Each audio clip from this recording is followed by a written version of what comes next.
My name is Sienna Hansen, and at 35 years old, I am a lie. On Thanksgiving night, amidst the cheerful noise filling our family's home in Colorado, my father, a respected retired colonel, raised his glass. He looked directly at my brother, Connor, a Marine Corps major, and then his eyes slid past me, cold and dismissive. "To Connor," he boomed, his voice filling the sudden silence.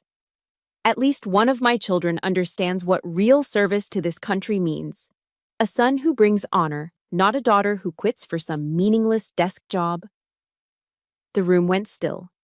I could feel the heat rising in my cheeks, but I could only stare down at my plate of cooling turkey, feeling as if I didn't exist. They don't know that my desk job is a cover for missions my brother doesn't even have the clearance to know exist, and tonight's humiliation was the final cut. They think I'm weak, but they're about to meet the real me. If you've ever felt invisible in your own family, if a loved one's words have ever felt like a knife to the heart, let me know where you're watching from. Hit that like button, because this story of hidden truths and reclaimed justice is for you. The air in our family's log cabin in Colorado Springs was thick with the comforting trinity of Thanksgiving, the rich scent of roasting turkey, the sweet spice of my mother's pumpkin pie, and the dry heat of a roaring fireplace. It was supposed to feel like coming home, but for me, it just felt like walking onto a stage where I didn't know my lines. I tried. I moved through the familiar rooms, asking my aunt about her new grandchild, complimenting my cousin on his recent promotion. The answers were always polite, but short. They were verbal dead ends, forcing me to retreat and try another route, only to find it blocked as well. Earlier, I'd arrived with a gift for my parents. It was a handcrafted whiskey decanter set, engraved with my father's old Army unit crest. Expensive, thoughtful. I'd spent weeks finding it. My mother smiled that tight, distant smile of hers and placed it on a side table in the corner, where it was quickly obscured by a pile of winter coats. It was a small thing, but it was the opening act in a play I knew all too well. I found my father by the fireplace, his back ramrod straight even in retirement. My brother, Connor, stood beside him, the two of them looking like a recruitment poster brought to life. "Dad," I started, my voice sounding thin even to my own ears. "Did you see the Broncos game last weekend? That last-minute field goal was unbelievable." My father gave a single, dismissive nod, his eyes never leaving Connor. Unbelievable is right. Poor discipline on the defensive line. He then turned his full attention to my brother. "Now, what you were saying about the new amphibious assault tactics? That's where real strategy lies." And just like that, I was erased. I was a ghost at the feast, a shadow in my own home. The isolation wasn't born from silence. It was crafted from 1,000 tiny interactions that screamed, I didn't belong. I wasn't part of their world, their warrior class. I was just the civilian daughter with the logistics job, the one who didn't measure up. The climax arrived, as it always did, when my father stood to give his toast. The clinking of silverware quieted. All eyes, my aunts, uncles, cousins, all the faces I'd known my entire life, turned to him. He held his wineglass, the liquid shimmering in the firelight, and he began. He spoke of family, of tradition, of gratitude. And then his gaze locked on Connor, shining with a pride he never showed me. "I am a fortunate man," he said, his voice resonating with authority. "I have a son who carries on the Hansen legacy with honor, a major in the United States Marine Corps." He paused, letting the weight of the title settle in the room. Then, his eyes flickered to me for a fraction of a second, just long enough to deliver the killing blow. "To Connor," he declared. "At least one of my children understands what real service to this country means. A son who brings honor, not a daughter who quits for some meaningless desk job." The words hung in the air, sharp and heavy as shrapnel. A profound silence fell over the dinner table. No one moved. No one spoke. I looked at my mother, pleading with my eyes for her to say something, to defend me. She just looked back, her face a mask of pity. And that look, that silent, sorrowful pity, hurt more than my father's public execution. It confirmed his judgment. Connor shifted uncomfortably in his seat, a flicker of embarrassment on his face, but he said nothing. He never did. The collective silence of my family was their verdict. I was an outsider, a disappointment. My training kicked in. The years of discipline that taught me to compartmentalize pain, to control every physical reaction. There were no tears. There was no outburst. That would only prove their point. With deliberate, steady hands, I placed my fork and knife together on my plate. I leaned forward slightly and whispered to no one in particular, "Excuse me, I'm not feeling well." I pushed my chair back and stood. Every eye in the room followed me, a silent, curious herd. No one asked me to stay. No one asked if I was okay. As I walked out of the warm dining room and stepped onto the back deck, the biting cold of the November night wrapped around me. The door swung shut behind me, but not before I heard my mother's voice, laced with weary resignation, drift out into the darkness. "She's always been so sensitive." That single sentence was the final twist of the knife. My hurt wasn't valid, it was a character flaw. My pain was simply me being sensitive. Standing there under a vast, star-filled Colorado sky, I didn't feel the cold on my skin. All I felt was a hollow, shattering emptiness inside. A kind of brokenness that no combat mission, no physical danger had ever inflicted. Then I felt a vibration in my pocket. I pulled out my phone. The screen glowed with a single, encrypted text. "Ghost, we have movement." It was my real world, my real name. The world where I wasn't a disappointment, but a commander. A world where I was respected, needed, and lethal. The brutal contrast between the warm prison of that house and the cold freedom of that message made something inside me snap. I looked back through the window at the cozy family scene, a perfect picture of belonging from which I had just been brutally cut. Then I looked down at the glowing screen in my hand, where a mission, a duty, was waiting. The sadness that had been choking me for hours suddenly evaporated. In its place, a cold, hard resolve settled in my bones. It felt like steel. They wanted me to be a shadow. Fine, I would show them the power a shadow can wield. My fingers moved quickly across the screen, my reply short and precise. "Copy. En route." I hit send and turned my back on the house, stepping away from the light and into the deep, welcoming darkness. I left them all behind. The twin beams of my truck's headlights cut through the Colorado darkness, the only light for miles on the empty stretch of highway leading to the base. The cold fury that had propelled me out of my parents' house was beginning to fade, replaced by the familiar, heavy ache of memory. My father's words from tonight weren't a new wound. They were just salt poured into old ones. As the miles disappeared under my tires, the past began to unspool. Each memory a piece of the map that showed exactly how I'd ended up here. It started with West Point. I can still feel the summer sun on my face on graduation day, the perfect rows of gray uniforms on the parade ground, the weight of 4 years of relentless effort finally culminating in that moment. I hadn't just survived the academy, I had excelled. I graduated at the top of my class in physical readiness, my academic record pristine. I had given it everything I had. In the family photo we took afterward, my face is beaming, my uniform crisp, my future limitless. My father stood next to me, a proud military patriarch. But he didn't hug me. He placed a firm, formal hand on my shoulder, a gesture of ownership more than affection. "Good work," he'd said, his voice low and serious. "This is just the beginning. Don't disappoint me." There was no praise for the brutal path I'd walked to get there, no acknowledgement of the fact I'd outperformed his own record from 30 years prior. Just a new, heavier expectation laid upon my shoulders. I remember 2 years later when Connor finished his 13 weeks of basic training at Paris Island. He wasn't a commissioned officer, he was a newly minted Marine. And my father threw him a party. The whole extended family was there, a banner hanging in the backyard that read, "Congratulations, Marine." My father gave a booming speech about honor and commitment, his arm slung proudly around Connor's shoulders. That's when I finally understood the rules of the game. For me, success was a mandatory requirement. For Connor, it was a reason to celebrate. The highway stretched on, and another memory surfaced, this one sharper, more bitter. It was the day I came home to lie to them. I had just been recruited into Delta Force, the most elite and secretive unit in the U.S. military. The selection process was the single hardest thing I had ever done. A brutal crucible designed to break the strongest soldiers. I had made it. But the cover story was my exit.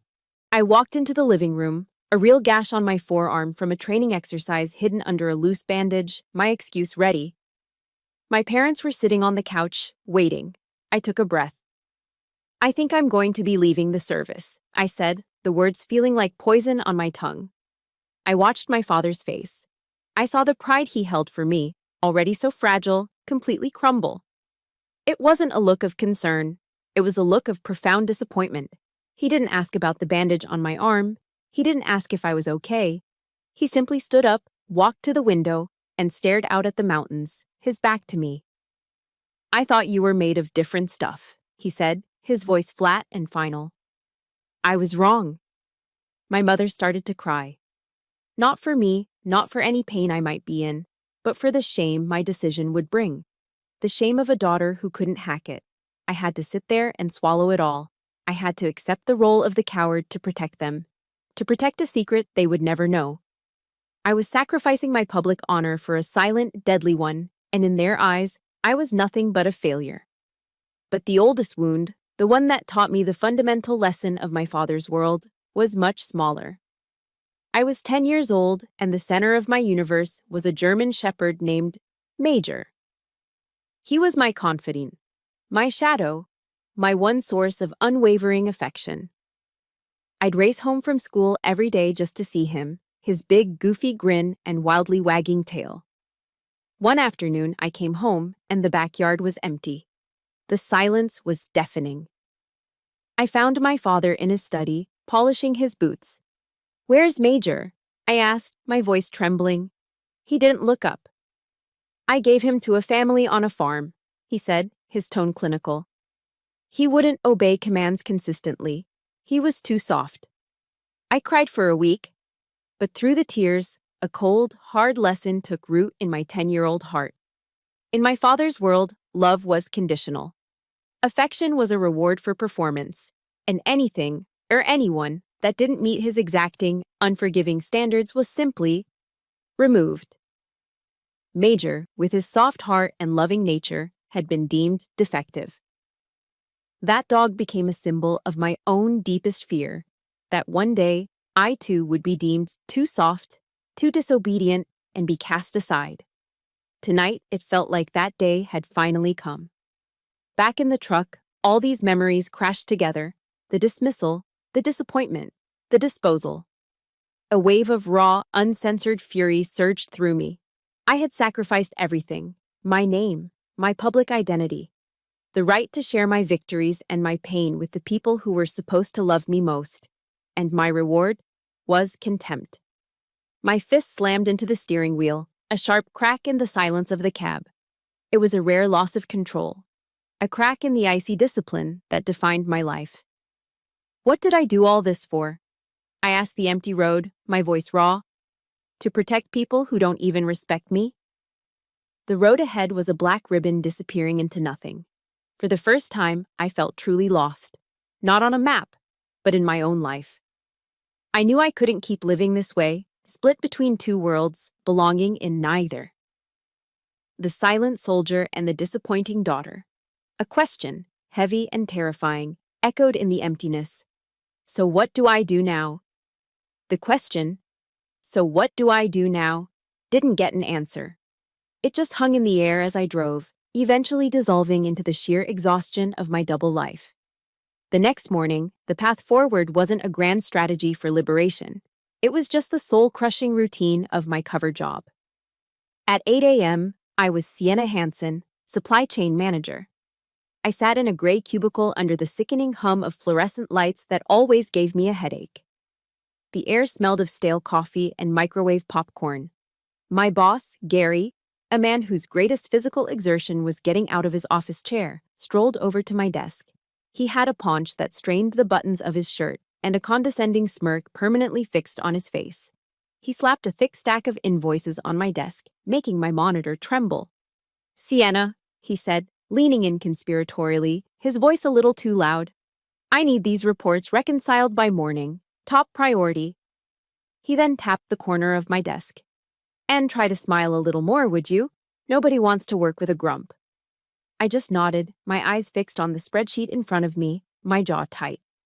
The urge to explain that my grumpy face was the result of chronic sleep deprivation and the constant crushing weight of national security secrets was overwhelming. But I just said, "Yes, Gary, I'm on it." He patted my shoulder with a self-satisfied grunt and walked away. I stared at his back, feeling a profound, soul-deep weariness. This was my penance. This was the price of being a ghost. 12 hours later, the scene shifted. The fluorescent lights were gone, replaced by the green, grainy glow of night vision. The stale office air was replaced by the dust and grit of a nameless village somewhere in the Middle East. I was no longer Sienna Hansen, the grumpy office worker. I was Colonel Hansen. I was Ghost. My face was streaked with grime and sweat, my body encased in tactical gear. The stack of invoices was replaced by a satellite map displaying the heat signatures of my team moving silently through the alleys below. "Bravo 1, this is Ghost." I spoke into my comms unit, my voice low, calm, and absolute. "Target is on the second floor, northeast corner. I have you covered. Execute on my mark." The contrast was so brutal, so jarring, it felt like it could tear a person in two. To go from being patronized by a man like Gary to holding the lives of a dozen elite soldiers in my hands was a daily exercise in psychological whiplash. This was the tightrope I walked. This was my lonely road. The exhaustion followed me home. At the end of a grueling week, 3 days buried in logistics reports and 2 sleepless nights coordinating a cross-border operation, all I wanted was my own bed. But my old pickup truck had other plans. On a desolate stretch of I-25, with the light snow beginning to fall, the engine sputtered, coughed, and died. Complete silence. I coasted to the shoulder, the vast empty plains of Colorado stretching out around me. I tried the ignition again. Nothing. Just a pathetic click. My phone had 2 bars of service. I had 2 choices. I could call my father, who would undoubtedly launch into a lecture about my lack of foresight and failure to properly maintain equipment. Or I could call Connor, who would offer a series of overly cheerful, condescendingly simple suggestions, as if I hadn't already checked the battery terminals. So, I called neither. I called a tow truck. An hour later, sitting in the freezing cab of the tow rig, I watched the snow fall on my dead truck as it was loaded onto the flatbed. The repair bill came to just under $1,000, a significant chunk of my carefully saved civilian salary. It was a problem I had to solve entirely on my own, another secret expense, another burden I couldn't share. As other cars sped past, their headlights illuminating the swirling snow, a wave of profound loneliness washed over me. It was so intense, it was hard to breathe. Even the most mundane struggles of life, I had to face them utterly and completely alone. In that cold, dark moment, feeling the full weight of my isolation, my mind drifted back. I closed my eyes and I was a young cadet at West Point again, sitting in an auditorium, listening to a speech by General Ann Dunwoody. She was the first woman in U.S. history to achieve the rank of 4-star general, a living legend. I remembered her standing at the podium, radiating a quiet, unshakable strength. "I never thought about being the first woman," she'd said. "I just thought about being the best officer I could be." Those words, stored away for years, came back to me then with the force of a revelation. It was like a jolt of electricity to my exhausted soul. That was it. That was my purpose. This crushing loneliness, the humiliating desk job, the secret sacrifices, they were all part of the cost. The cost of being the best officer I could be, the best ghost I could be. The memory didn't erase the sadness, but it forged it into something harder. It reinforced my resolve. I would endure. A week later, that resolve paid off. The intelligence we gathered from that village raid led to the disruption of a major terrorist plot, saving dozens, maybe hundreds, of innocent lives. It was a clean, flawless victory. And I returned from it to my small, rented apartment. There was no parade, no welcome home party. My dinner was a cup of instant noodles I ate standing over the sink.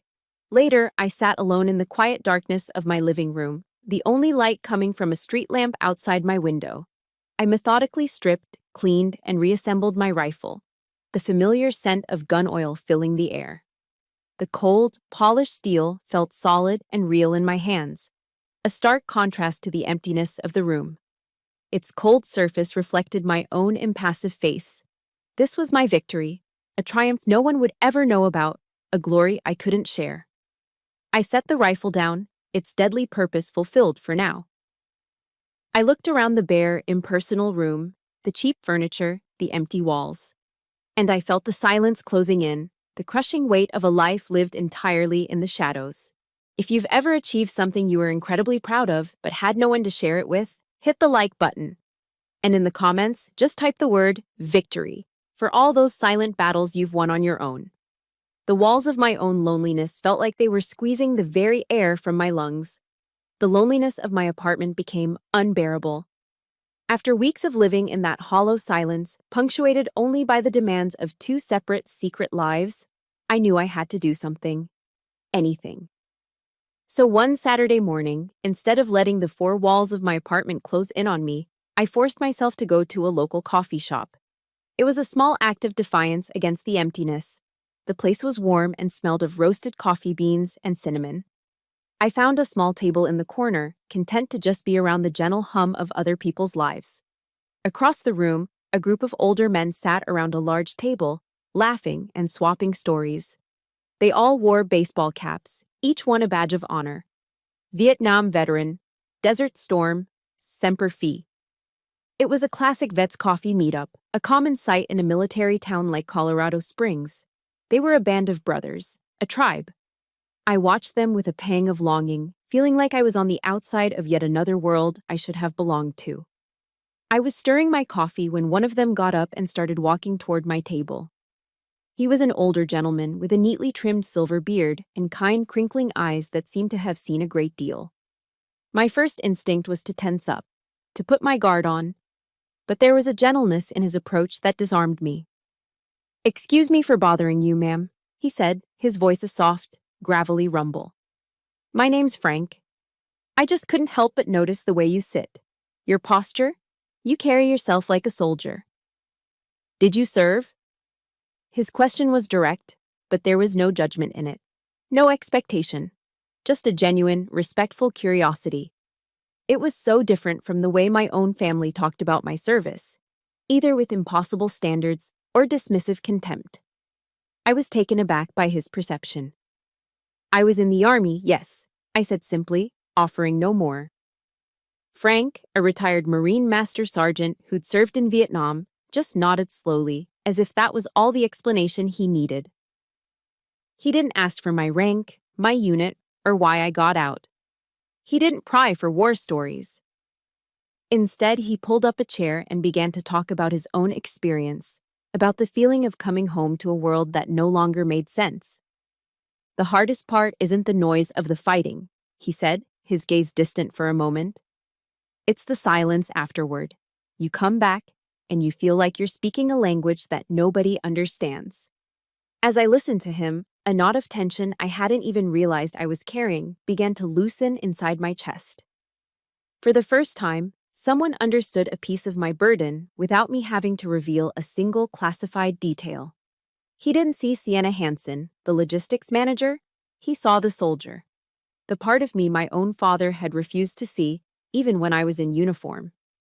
A little while later, a warm, energetic woman with a bright smile and salt and pepper hair came into the coffee shop. She walked right up to our table and kissed Frank on the cheek. "There you are," she said, before turning her warm gaze on me. "And who is this?" "Maria, this is Sienna," Frank said. "Sienna, my wife. Maria." Maria's eyes were just as kind as her husband's. She took my hand in both of hers, her skin warm and soft. "It's so wonderful to meet you, dear." She looked me up and down, not with scrutiny, but with a kind of maternal appraisal. Then, without a moment's hesitation, she said, "Frank and I are having my Sunday lasagna tomorrow. We always make too much. You have to come." Our house, 5 o'clock. I make the best lasagna in all of Colorado, I promise. I started to politely decline, the habit of isolation being a hard one to break. But the sincerity in her smile was so genuine, so insistent, that I found myself agreeing before I could stop myself. That Sunday dinner was the polar opposite of my family's Thanksgiving. Frank and Maria's house was small and modest, but it was filled with laughter and the incredible aroma of garlic, oregano, and simmering tomatoes. There were no expectations, no performances.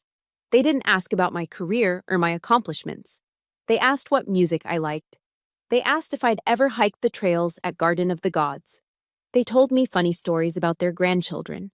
They simply listened. To them, I wasn't Colonel Hanson, the secret warrior.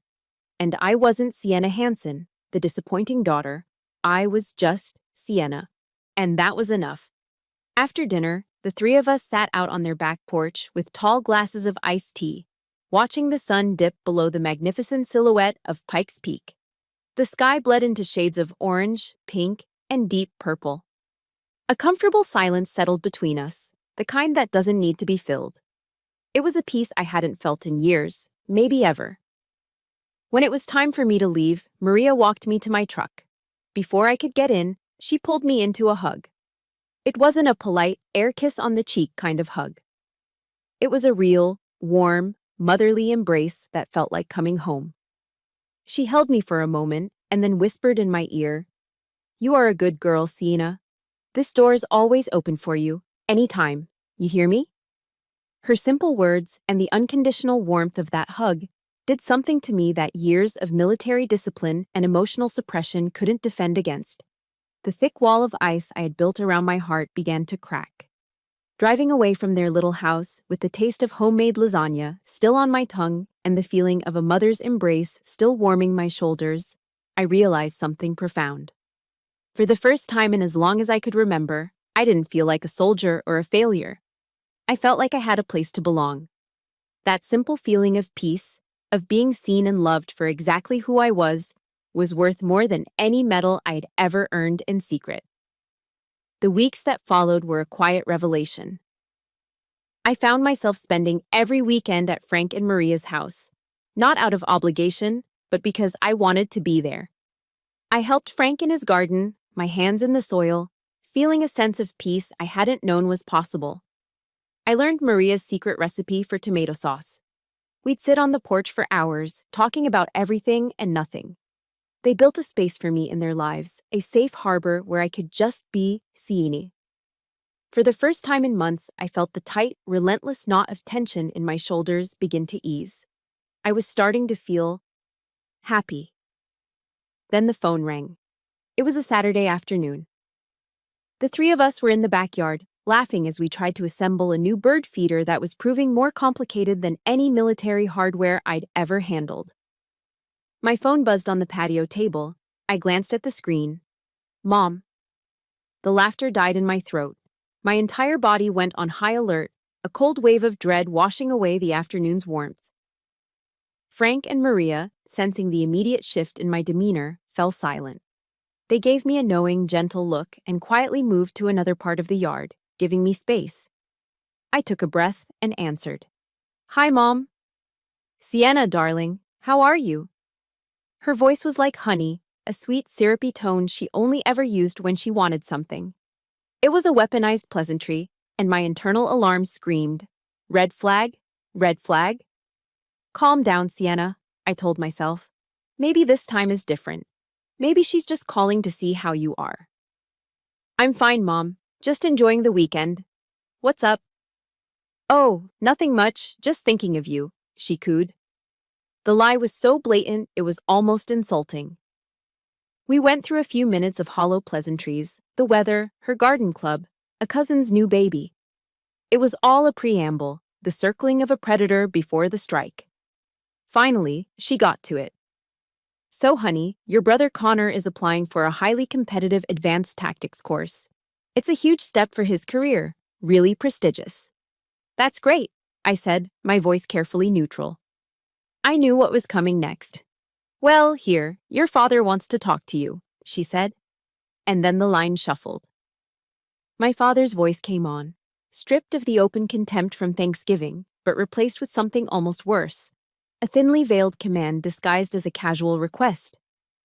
Sienna, he began, I hear your company does some contract work with suppliers for the base where Connor's course is held.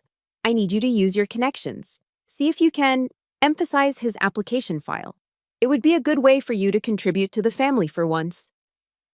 The hypocrisy was breathtaking. I was stunned into silence. This meaningless desk job, the one he had publicly humiliated me for, was suddenly a valuable tool now that it could serve his golden son. The bitter irony burned in my throat. My work was worthless until it was useful to them. I was worthless until I was useful to them. I found my voice, trying to keep it steady. Dad, that's not how it works. It would be improper. The reaction was immediate and coordinated, a practiced two-front assault. My mother snatched the phone back, her honeyed voice instantly replaced by the sound of manufactured tears. Sienna, this is your brother's future we're talking about. Can't you just do this one thing for your family? After everything we've done for you, raised you, given you... Her voice trailed off into a sob, heavy with guilt. Then, my father's voice cut in from the background, cold and sharp as ice. Stop pretending to have principles, Sienna. I know what your kind of corporate work is like. Just get it done. Don't disappoint this family any further. And there it was. The emotional blackmail, the guilt trip, the command. They weren't asking. They were ordering, using my own sense of duty and my desperate, stupid hope for their approval as leverage. They had me cornered, just like they always did. I felt the familiar exhaustion wash over me, the sheer weariness of fighting a battle I could never win. Arguing was pointless. It would only lead to more accusations, more tears, more lectures. So I surrendered. Okay, I said, my voice flat, mechanical. I'll see what I can do. The relief on the other end of the line was palpable. Oh, thank you, darling. We knew we could count on you, my mother chirped, her tears miraculously gone. I hung up without saying goodbye, my hand trembling so badly I almost dropped the phone. The beautiful, peaceful afternoon had been poisoned. I stood there, staring at the half-assembled bird feeder, feeling the fragile walls of my newfound happiness crumble around me. Frank walked over, his expression full of a quiet understanding. He didn't ask what the call was about. He just placed a firm, steady hand on my shoulder. You don't owe anyone anything, kiddo, he said softly. Especially not your own peace of mind. His words broke the dam. Tears I hadn't shed on Thanksgiving, tears I hadn't shed in years, suddenly streamed down my face. But they weren't tears of sadness. They were tears of pure, unadulterated rage, a white-hot anger at them and at myself for falling for it yet again. In that moment, I saw the truth with devastating clarity. They would never change. My father would never respect me. My mother would never protect me. To them, I would always be a tool, a means to an end, an instrument to be used for Connor's benefit and then put back in the box. And I was so tired of being their tool. A few weeks later, my phone rang. It was my mother again, her voice bubbling with a manufactured cheerfulness that set my teeth on edge. Sienna, great news. Connor got accepted into the program. We are just so proud of him. She paused, and I could practically hear the gears turning in her head as she formulated the bait. Your father and I want to take everyone out to dinner on Saturday night to celebrate, to the Penrose Room at the Broadmoor. And we want to thank you too for your help. You absolutely have to be there. The Penrose Room, the fanciest restaurant in Colorado Springs, and those two little words, thank you. A pathetic, weak part of me, a part I thought I had buried, flickered to life, a tiny ember of hope. I hated myself for it. I knew it was a trap. I knew it was a performance. But what if it wasn't? What if this was the moment things finally changed? I told myself it was the last chance, the very last one. So, against all my better judgment, I agreed. On Saturday night, I did something I rarely do. I put on a dress, a simple, elegant black one. I put on makeup. I tried to look the part of a daughter they could be proud of, just for one night. The moment I stepped into the restaurant, I knew I'd made a mistake. The Penrose room was opulent, all dark wood, crystal chandeliers, and panoramic views of the city lights. And at a large prominent table in the center of the room sat my family. But it wasn't just them. My father had invited two of his business partners and their wives. A full-bird colonel and his wife from Fort Carson were there too. My blood ran cold. This wasn't a family dinner. This was a showcase. I felt a knot of dread tighten in my stomach as I took my seat. The evening unfolded exactly as I'd feared.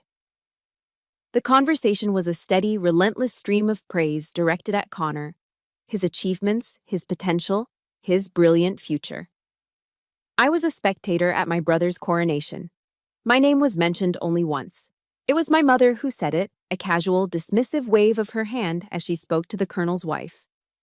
Oh, and we were so lucky Sienna was able to help out with some of the logistics paperwork. Such a help. She made it sound like I had run a few errands, like I'd picked up their dry cleaning. She reduced my efforts, the careful, ethical tightrope I had walked for them, into a trivial administrative task. In that moment, I saw my role with perfect clarity. I wasn't the guest of honor. I wasn't even a guest. I was a prop. A footnote in their grand play brought out to prove what a supportive, wonderful family they were. But the final, unforgivable act was yet to come. After the main course, my father stood up, clinking his glass for attention. The table fell silent. He began a grand speech about the Hanson family's legacy of military service, a tradition of honor passed down through generations. Then he reached into his jacket pocket and produced a small, worn velvet box. The air in my lungs turned to ice. I knew that box. This was my father's West Point ring, he said, his voice thick with emotion. He opened the box, revealing the heavy gold ring inside. It belongs to the one most worthy of carrying on our family's legacy. I stopped breathing. I was a West Point graduate, top of my class. By every rule of tradition and merit, that ring should have been mine.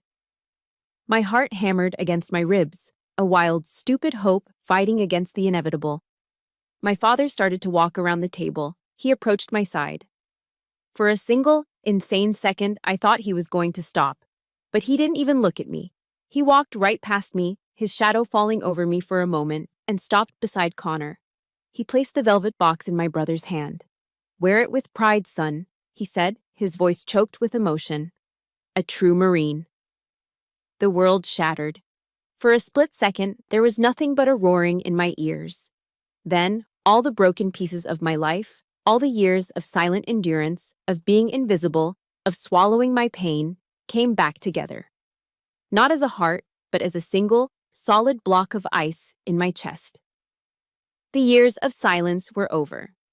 Slowly, deliberately, I rose to my feet.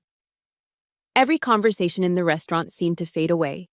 The only sound was the frantic beating of my own heart. I could feel every eye at the table on me. My voice, when it came, wasn't loud. It wasn't hysterical. It was the calm, clear, and steady voice of a commander on the battlefield. The voice I used to send men into the fire. "Congratulations, Connor," I said, looking at my brother. Then I turned my head and locked my eyes directly on my father. "You were right, Dad," I said, my voice cutting through the silence. "That ring belongs to the one who carries on the family legacy." I held his stunned gaze. And I finally understand today that I'm not part of that legacy, and I don't want to be. My gaze swept across the entire table, over the shocked faces of my mother, the guests, everyone. Thank you all for making that perfectly clear. This will be my last dinner with you. With that, I placed my cloth napkin neatly on the table. If you have ever had a moment where you finally stood up for yourself after years of silence, hit that like button. And if you believe that speaking your truth is the ultimate act of courage, comment "I stand" below. I turned my back on them all. I walked away, my spine straight, my head held high. I did not look back once, leaving behind a table of stunned silence and the wreckage of a family I no longer claimed. After walking out of the Penrose room, I didn't go home. The adrenaline from the confrontation was still coursing through me, too potent for the confines of my apartment.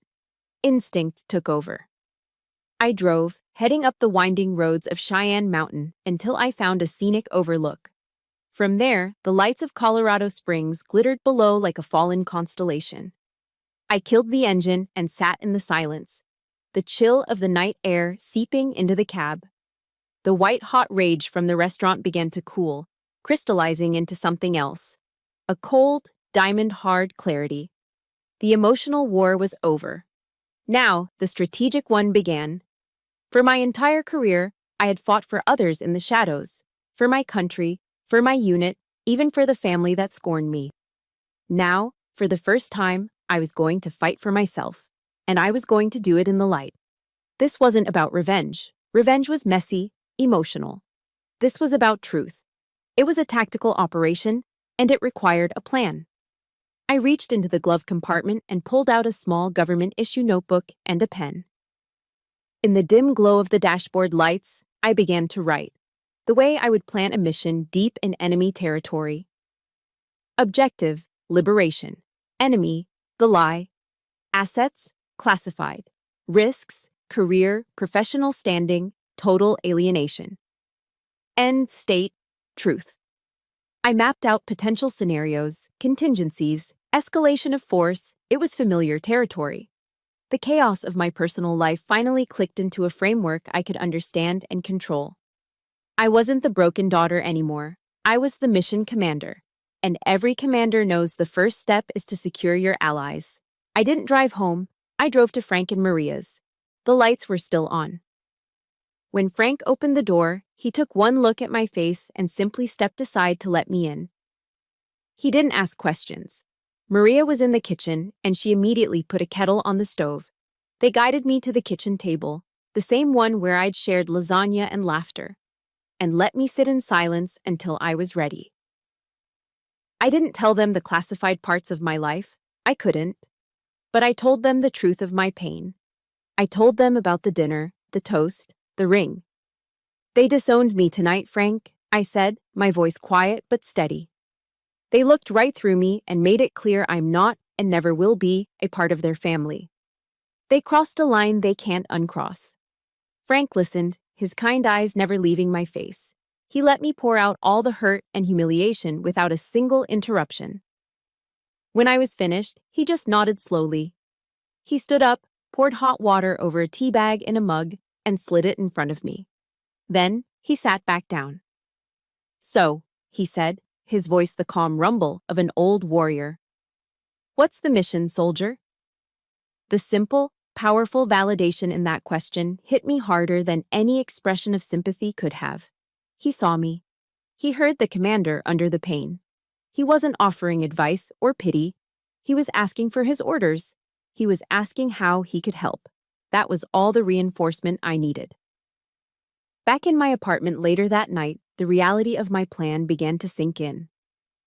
I sat on my couch, staring at the blank wall, and a cold sliver of fear pierced through my resolve. My plan was audacious. If I wasn't careful, if I miscalculated, I could be violating a dozen security protocols. My career, the only thing I truly had, could be over. I could be reprimanded, demoted, even discharged. I could lose everything. The fear was real, a cold knot in my stomach. Just as the doubt began to creep in, my mind snagged on something. A memory of a YouTube video I'd watched late one night, a TED Talk by Brené Brown. Her voice echoed in my head, clear as day. Vulnerability is not winning or losing, she'd said. It's having the courage to show up and be seen when we have no control over the outcome. The words struck me like a physical blow. The courage to show up and be seen.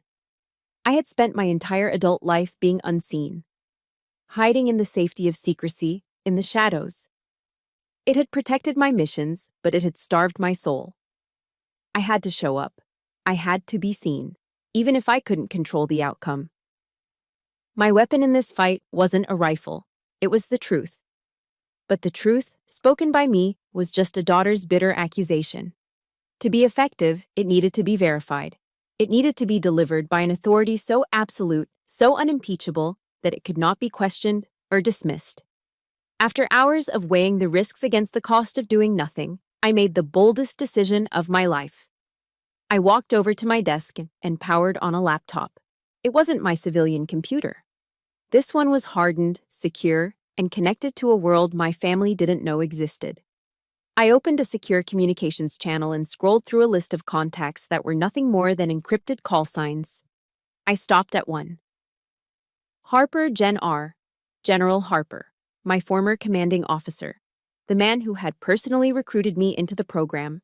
The man who gave me the name Ghost. He knew my value. He knew the truth. My finger hovered over the call button, a slight tremor in my hand. This was the point of no return. Pushing this button was the equivalent of arming a bomb. There would be no going back. I took one slow, deep breath, Brené Brown's words echoing in my mind. The courage to show up. I pressed the button. The line connected almost instantly, the silence on the other end heavy with authority. General Harper, sir, I said, my voice clear and firm. This is Ghost. I need your help. The next day, I made a call. I requested an emergency family meeting at my parents' house. I kept the reason brief and professional. It's about my professional future, I told my mother, knowing those words would be both intriguing and alarming enough to guarantee their attendance. I arrived 5 minutes early. I didn't pace. I didn't fidget. I simply sat on the familiar living room sofa, my back straight, my hands resting calmly in my lap. I was a commander in a holding pattern before an assault. My heart beat a slow, steady drum. My mother was fluttering around the room, nervously adjusting picture frames. She could sense something was different in my demeanor, and it made her anxious. My father and Connor, however, walked in radiating smug satisfaction. They strolled into the living room like conquering heroes, assuming I had come to beg for forgiveness, to apologize for my little scene at the restaurant. They thought they had taught me a lesson. The air in the room was thick with their condescension. It was a suffocating, familiar feeling. So, what's this all about, Sienna? My father started, taking his usual armchair, the throne from which he passed judgment. Are you ready to behave like an adult now? Connor smirked from his position by the fireplace, leaning against the mantelpiece as if he owned it. He was wearing the West Point ring. Right on cue, the doorbell rang. A sharp, clear chime that cut through the tension. I stood up. Are you expecting someone? My father grumbled, annoyed at the interruption. I didn't answer. I walked to the front door, my steps measured and silent. I turned the handle and pulled it open. Standing on the porch was General Mark Harper. He was not in civilian clothes. He was wearing his full Class A dress uniform. The 4 silver stars of a full general glittered on each shoulder. A rainbow of ribbons, the Distinguished Service Cross, the Silver Star, Purple Hearts, was arranged immaculately on his chest. He was, at that moment, the chairman of the Joint Chiefs of Staff, the highest-ranking military officer in the United States. He was a force of nature in human form. The effect was instantaneous. It was as if a vacuum had sucked all the air, all the arrogance, out of the room. My father, James Hansen, a retired colonel, shot to his feet. It wasn't a choice, it was a reflex. Decades of military discipline hardwired into his bones. His back went ramrod straight, his hands instinctively flattening at his sides. The smug look on his face was replaced by one of pure, slack-jawed shock. Connor simply stared, his mouth hanging open. His eyes were glued to the 4 stars on General Harper's shoulders, his own bravado evaporating like mist in the sun. The shiny gold ring on his finger suddenly looked like a cheap toy. General Harper didn't need an introduction, but he offered one anyway. He stepped inside, his presence filling the entire house. He gave a curt, professional nod to my father and brother. Colonel Hansen, Major Hansen. Then, he turned to me. The look in his eyes changed. The hardness softened into something I recognized immediately. Profound, unwavering respect. Colonel Hansen, he said, and his voice, calm but carrying the immense weight of his command, echoed in the stunned silence. Thank you for the invitation. The word colonel hung in the air, a sonic boom that shook the very foundations of my family's reality. I saw the confusion, the utter disbelief, flash across my father's face. General Harper then turned his attention back to my father. "Colonel," he began, addressing him as a peer but with an authority that was galaxies beyond his. "I'm here today in a personal capacity, at the request of one of the finest officers I have ever had the privilege of commanding."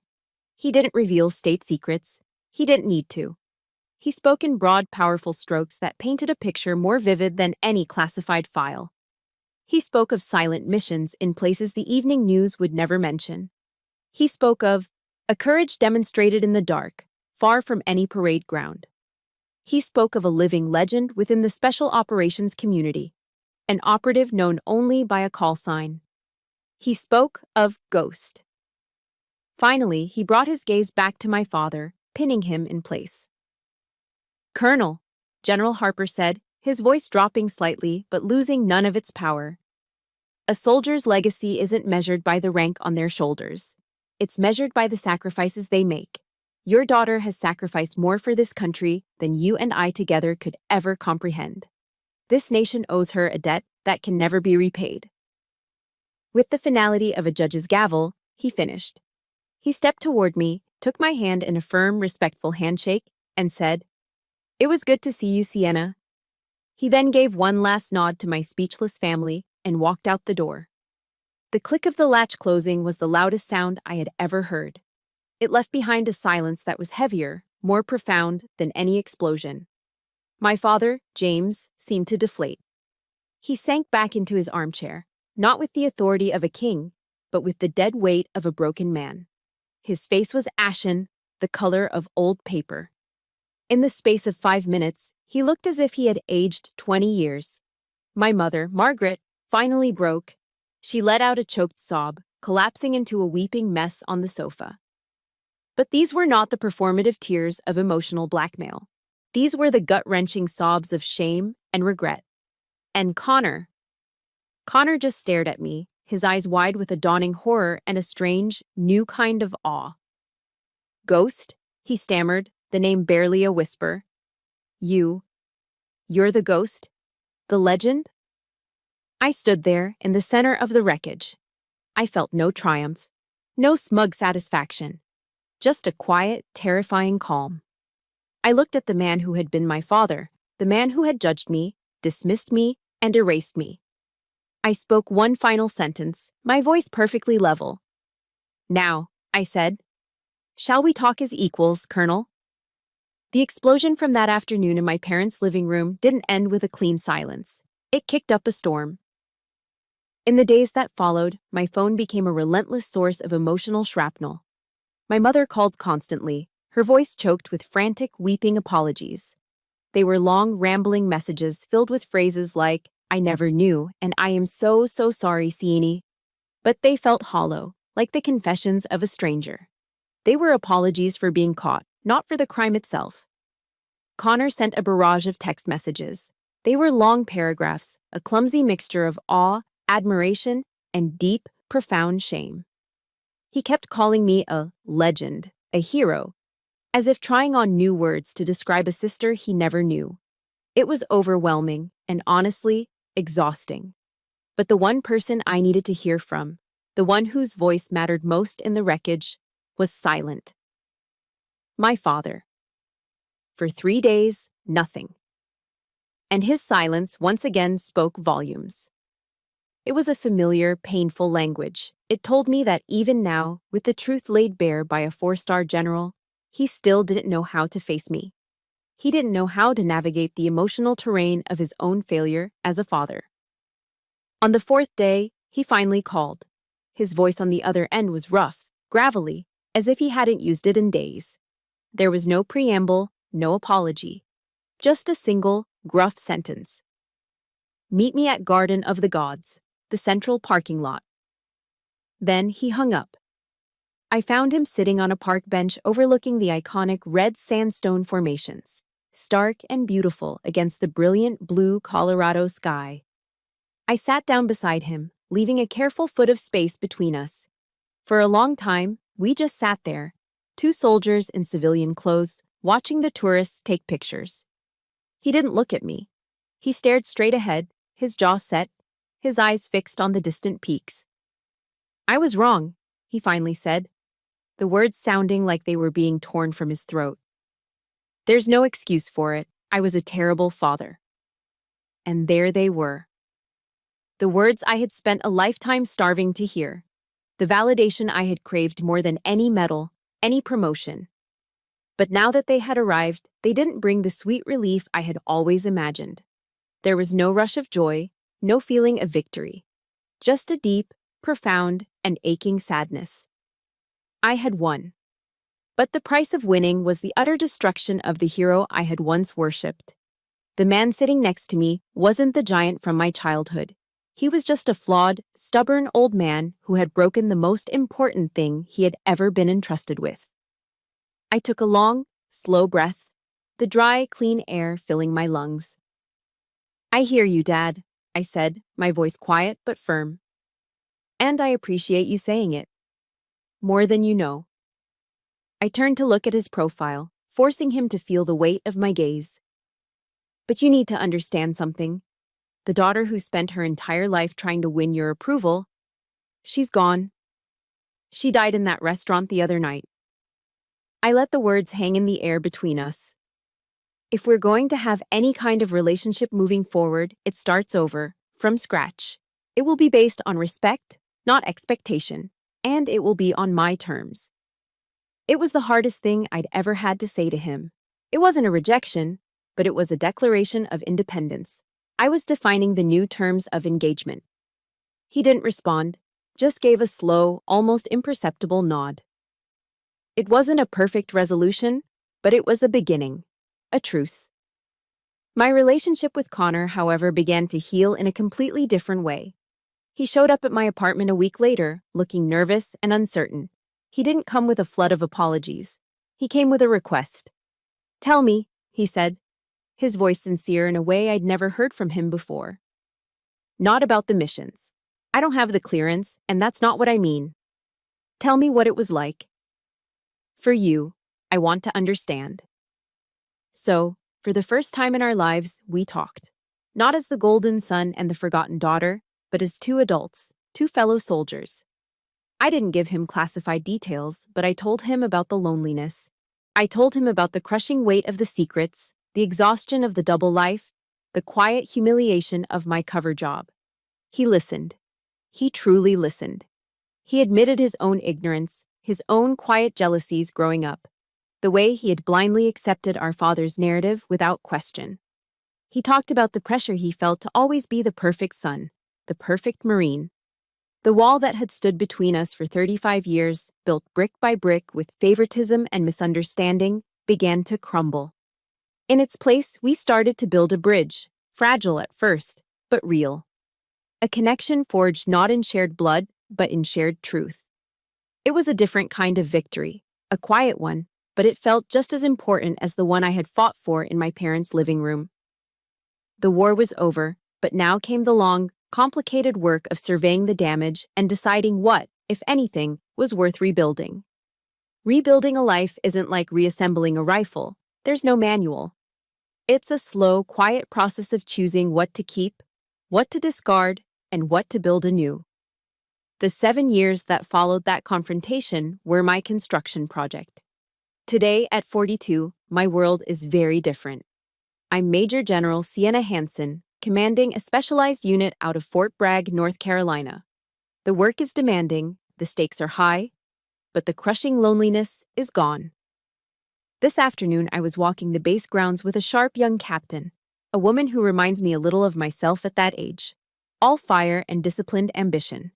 She was talking through a complex logistical problem, and I was just listening, offering guidance, seeing the path for her.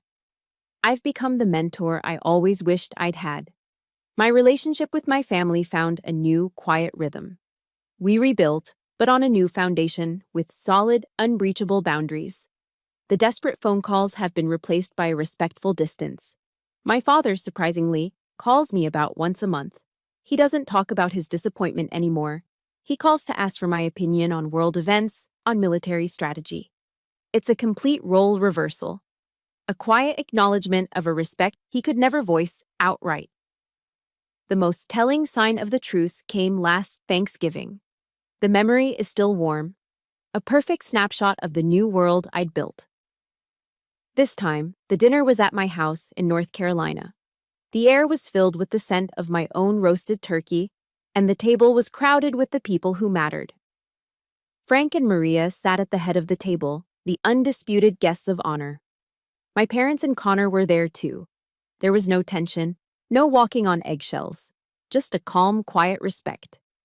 When it came time for a toast, it was my father who slowly got to his feet, his wineglass held in a slightly trembling hand. He looked across the table, directly at me. "To my daughter," he began, his voice thick with an emotion I had never heard from him before. "Major General Sienna Hansen." He took a shaky breath.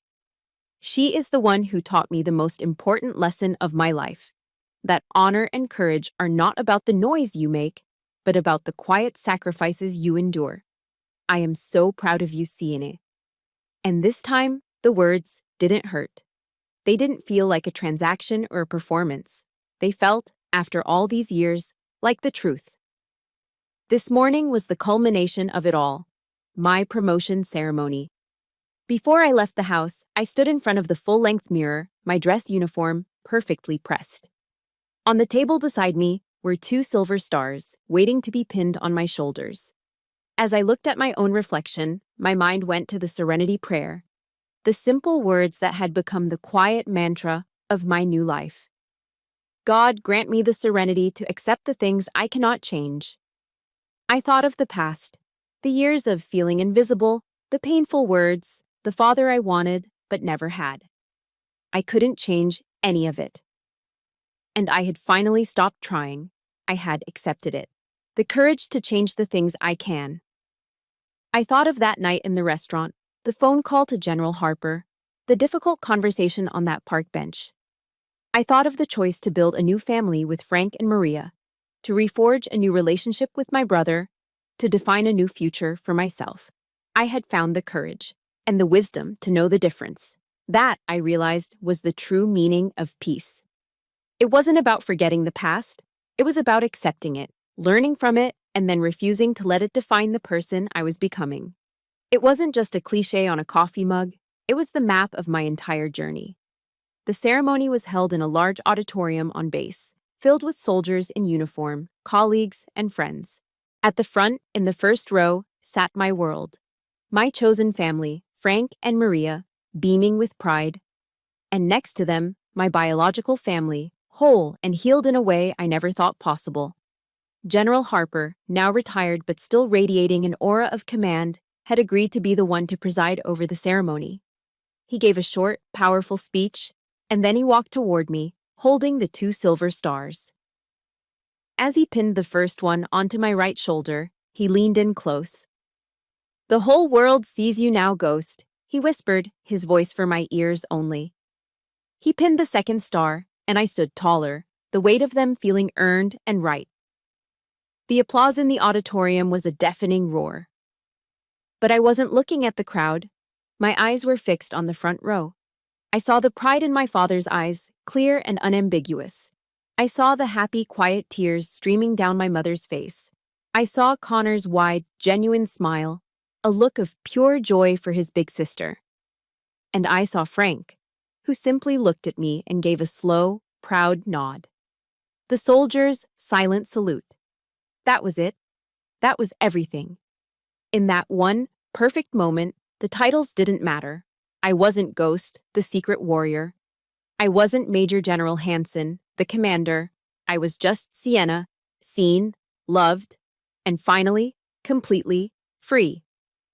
That journey, from feeling like an invisible ghost to a woman finally seen, was the most important mission of my life.